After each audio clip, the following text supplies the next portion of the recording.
तो जैसे ही हमने ये सीरीज का आगाज किया था लिटरेरी थ्योरी पे, और जिसमें मैंने 2 वीडियोस अभी तक अपलोड भी कर दी हैं, तो बहुत सारे दोस्तों की तरफ से ये रिकमेंडेशन आई थी, और मैं उन दोस्तों का निहायत मशकूर हूँ कि उन्होंने मुझे ये रिकमेंडेशन दी कि आपको जो है ना करंट अफेयर्स पे वीडियोस बनानी चाहिए ताकि आपका कंटेंट ज्यादा से ज्यादा वायरल हो।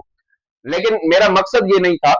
मकसद ये है बेसिकली कि उन अवामिल पे बात की जाए, या उन रीजनिंग के पे बात की जाए कि जिसकी वजह से, उस सोच पे बात की जाए कि जिसकी वजह से लोगों के वो जहन बनते हैं जो उनको हर वो काम करने पे मजबूर करते हैं जो आजकल में काम हो रहे हैं। अब इसके पीछे अगर हमने सोच को समझ लिया, उस आइडिया को समझ लिया, उस कॉन्सेप्ट को समझ लिया, तो फिर हमारे लिए बहुत ज्यादा आसानी हो जाएगी। फिर हमें इंटरनेशनल जो रिलेशंस हैं वो भी समझने में आसानी होगी, वो डोमेस्टिक हमारे जो अकायद नजरियात हैं हमें वो भी समझने में आसानी होगी, और हमारा जहन एक मखसूस तरीके से काम करने लगेगा जब हम इन लिटरेरी थेरीज की एनालिसिस करेंगे। तो इसके लिए मैंने लिटरेरी थ्योरी का आगाज किया था ताकि हम हर उस सोच को पढ़ सके, हर उस सोच को समझ सकें। सरमाएदार किस तरीके से सोचते हैं, एक मजदूर किस तरीके से सोचता है, एक हुक्मरान किस तरीके से सोचता है, एक मजहबी पेशवा किस तरीके से लोगों को इन्फ्लुएंस करता है, और किस तरीके से लोगों की जहन साजी करता है। हम उस फिक्र को समझ सके तो हम बहुत ज्यादा आगे बढ़ सकते हैं। अब इसमें हमने एक वीडियो अपलोड की थी मॉडर्निज्म पे, और उसके कुछ कोर कॉन्सेप्ट भी मैंने समझाए थे उस वीडियो में कि मॉडर्निज्म है क्या, बेसिकली किस तरीके से काम करता है और क्यों इसकी जरूरत पेश आई। आज के दौर में अगर हम देखें तो हमें लगता है कि हमारे लिए ये सब कुछ नया है, लेकिन ये सब कुछ नया नहीं है।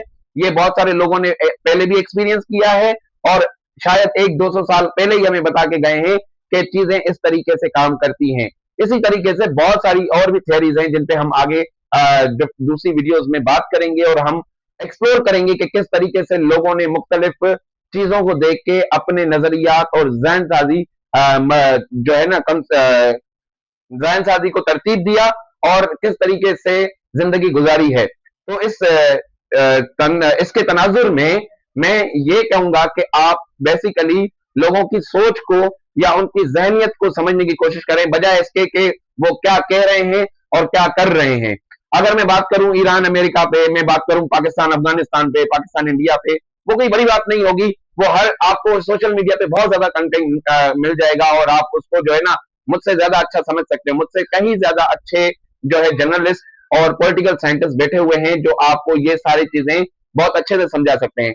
मैं फिलोसफी का, आर्ट का, लिटरेचर का एक अपना सा स्टूडेंट हूं, और मैं अपनी जो है जाती हैसियत में कोशिश कर रहा हूं कि लोगों को उस तरफ मायल कर सकूं कि जहां पे लोग ये समझ सकें कि हम जो सोचते हैं, जो करते हैं, जो हमारी फिक्र है, वो किससे इन्फ्लुएंस है, किस चीज से इन्फ्लुएंस है, किन अवामिल के थ्रू हम यहाँ तक पहुंचे हैं, किस सोशल उसको कहते हैं एवोल्यूशन के थ्रू हम यहाँ तक पहुंचे हैं, और किस तरीके से हमें आगे इन चीजों को लेके चलना है, और किस तरीके से हम सोसाइटी को एक बेटर पार्ट की तरफ लेके जा सकते हैं।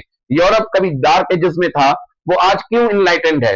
तो उसके पीछे भी जरूर कोई वजह होगी। आज जो हम ये कॉन्सेप्ट सुनते हैं, डेवलप्ड कंट्रीज हैं, अंडर डेवलप्ड कंट्रीज हैं, ये क्यों हैं? तो ये इसीलिए है क्योंकि जो डेवलप कंट्रीज हैं शायद उन लोगों ने इस फिक्र को पहले ही अपना लिया कि हम हमारे लिए आज का दौर जो है वो पोस्ट ट्रुथ एरा है। हर एक के लिए सच्चाई अपनी है।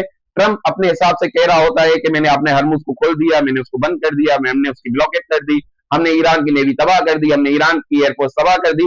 लेकिन शायद आपको सोशल मीडिया पे फिर उसके अपोजिट कंटेंट भी मिल जाए।